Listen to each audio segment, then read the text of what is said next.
Friends, मेरा नाम है प्रेम और आप देख रहे हैं प्रेम के व्लॉग्स। तो पिछले कुछ दिनों मैंने अपनी मनाली की जर्नी शेयर करी थी, जिसमें कि आप लोगों के कमेंट्स आए थे कि सर मनाली के टोटल खर्चे का हमें बताइए, कैसे कैसे कहाँ कहाँ कितना खर्चा होता है। तो आज मैं अपने वीडियो के माध्यम से आपको बताने जा रहा हूँ कि कैसे कैसे आपका कहाँ पर कितना खर्चा हो सकता है और आप कहाँ पे स्कैम से बच सकते हैं। तो फिर चलिए शुरू करें। तो सबसे पहले आप जिस भी सिटी से हो आपको पहुंचना पड़ेगा चंडीगढ़। अब हम लोग तो बरेली से हैं, तो हम बरेली से चंडीगढ़ गए थे। हम लोगों ने जो ट्रेन ली थी वो बरेली जंक्शन से थी रात के 2 बजे, जो कि सुबह 10 बजे चंडीगढ़ पहुंचाती है। और हम लोग थर्ड एसी में गए थे, तो उसका फेयर था अराउंड 700 रुपीज़। अब जैसे ही हम लोग चंडीगढ़ पहुंचे थे, वहाँ पे हम लोगों की टैक्सीज प्री बुक थी। लेकिन आप लोग अगर चंडीगढ़ से मनाली जाएंगे और पर्सनल टैक्सी हायर करेंगे तो टैक्सी वाला आपसे 3 से 5 हज़ार की डिमांड करेगा। आप चाहें तो उनसे नेगोशिएट कर सकते हैं। अगर सीज़न ऑन है तो फिर आपको नेगोशिएशन में थोड़ी दिक्कत हो सकती है। अगर सीज़न ऑफ है तो आप उनसे खुल के नेगोशिएट कर लें। अब चंडीगढ़ से मनाली की दूरी लगभग 270 किलोमीटर है, तो जिसमें आपको पूरा दिन लग जाता है। अब जैसे कि आपने मेरी वीडियोस में देखा होगा, अगर आप रुकते रुकाते जाते हैं सफ़र का मज़ा लेते हुए तो आपको पूरा दिन लगना लाजमी है। तो मैं आपको यही एडवाइस करूँगा कि आप अपना होटल प्री बुक करके जाएं, क्योंकि पूरे दिन की जर्नी से आप थके हुए जाएंगे तो आपको वहाँ होटल ढूंढने में काफ़ी परेशानी होगी। मनाली में आपके होटल का खर्चा, अगर आप मनाली मेन सिटी में होटल लेते हैं प्राइम लोकेशन पे, तो आपको बजट होटल अराउंड 1200 से 3000 की रेंज में मिल जाएगा। वो भी सीज़न टू सीज़न वेरी करता है। डे 1 की आइटनरी होगी आपकी लोकल मनाली की। तो मनाली में आप सबसे पहले जाएंगे हिडिंबा देवी टेम्पल। आप हिडिंबा देवी टेम्पल को एक्सप्लोर करिए। वहाँ जाने का आपका कोई टिकट नहीं है, तो वो जगह के फ्री है। उसके बाद मनाली में ही हिडिंबा देवी टेम्पल के पास म्यूज़ियम है। आप चाहें तो म्यूज़ियम जा सकते हैं। उसकी फ़ीस सिर्फ 30 रुपये है। अगर आप चाहें तो म्यूज़ियम में विज़िट कर सकते हैं। म्यूज़ियम के बाद आपको जाना है क्लब हाउस के लिए। क्लब हाउस में आपको 30 या 25 रुपये की एंट्री फ़ीस है, जहां आप शॉपिंग कर सकते हैं। और क्लब हाउस से नीचे उतर के नदी के किनारे आप बहुत सारी एक्टिविटीज़ कर सकते हैं। अब एक्टिविटीज़ का किराया लगभग 100 से 150 रुपये रहता है। अब क्लब हाउस पे राइड्स एंजॉय करने के बाद आपको निकल जाना है मॉल रोड के लिए। मॉल रोड पे आप एंजॉय करिए, मॉल रोड की मार्केट एक्सप्लोर करिए, वहाँ के फूड एंजॉय करिए। मॉल रोड से ही चिपका हुआ है मॉनेस्ट्री घूमने के बाद वहीं से कुछ कदम की दूरी पे है वन विहार। आप वन विहार भी जा सकते हैं। वन विहार भी एक मस्ट विजिट प्लेस है। इतना सब घूमने के बाद आपका पहला दिन ख़त्म हो जाएगा और आपको पता भी नहीं चलेगा और आप काफ़ी थक भी जाएंगे। तो फिर सीधा जाइए, डिनर करिए और अपने होटल में जाके सो जाइए। और मिलते हैं आपसे नेक्स्ट मॉर्निंग में।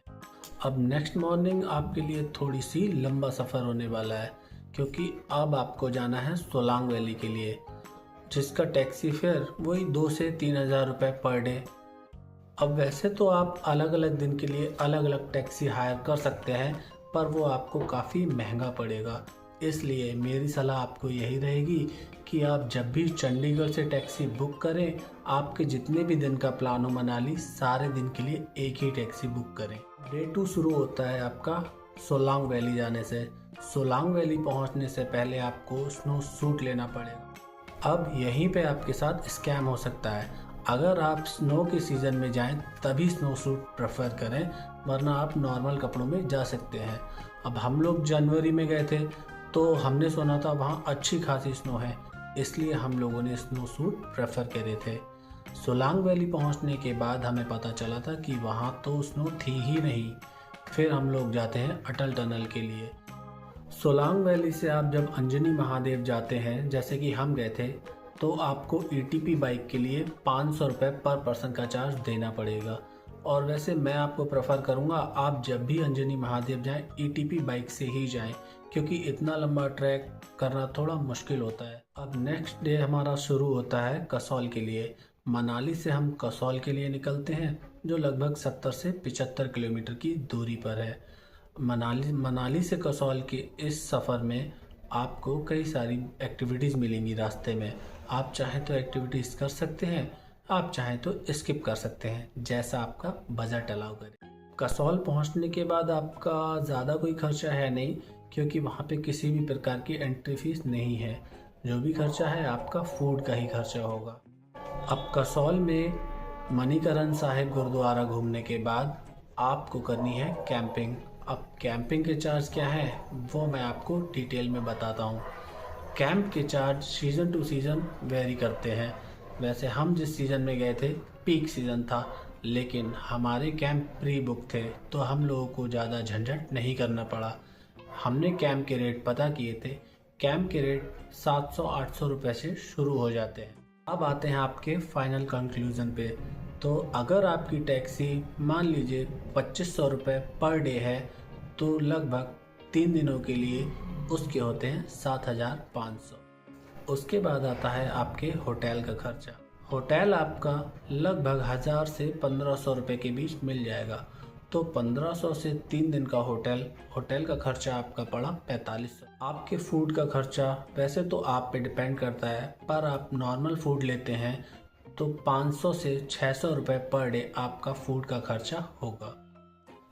कुछ जगह के एंट्री टिकट मिला लें तो लगभग 400 से 500 रुपये वो मान लीजिए। अगर आप सोलो हैं तो आपका मनाली की अच्छी ट्रिप पे कम से कम 12 से 13 हज़ार रुपये खर्च हो जाएगा। अब इस खर्चे में कोई भी एक्टिविटीज़ नहीं इंक्लूड है, क्योंकि एक्टिविटीज़ का खर्चा तो अलग ही होता है। वैसे सबकी अपनी अपनी सोच है, बट मेरा मानना है जब हम घूमने जा ही रहे हैं तो पहले से ही बजट बढ़ा के जाना चाहिए, क्योंकि हमें कोई ना कोई एक्टिविटी पसंद ज़रूर आती है और हम उस एक्टिविटी को करना ज़रूर प्रेफर करते हैं। हम लोग एक ट्रैवल कंपनी के थ्रू मनाली की ट्रिप पर गए थे, जिसमें हमारा होटल भी इंक्लूड था, टैक्सी भी इंक्लूड थी और ब्रेकफास्ट एंड डिनर भी इंक्लूड था। हम लोगों को सिर्फ लंच करना था और बाहर की जो भी एक्टिविटी करते हैं या एंट्री फीस होती है वो देनी थी। बाकी हमारा कोई खर्चा नहीं था। आशा करता हूँ आपको मेरा ये वीडियो पसंद आया होगा। अगर कोई भी डाउट हो तो कमेंट में पूछिए, या फिर मेरे इंस्टाग्राम चैनल के लिंक मैं आपको नीचे दे रहा हूँ, उस पर मुझे DM करिए। मैं आपको पर्सनली रिप्लाई करके बता दूंगा कहाँ पे आपका कितना खर्चा होना है। या मनाली ट्रिप से रिलेटेड कोई भी सवाल आपको पूछना हो आप मेरे को DM कर सकते हैं, मैं आपको रिप्लाई ज़रूर करूँगा।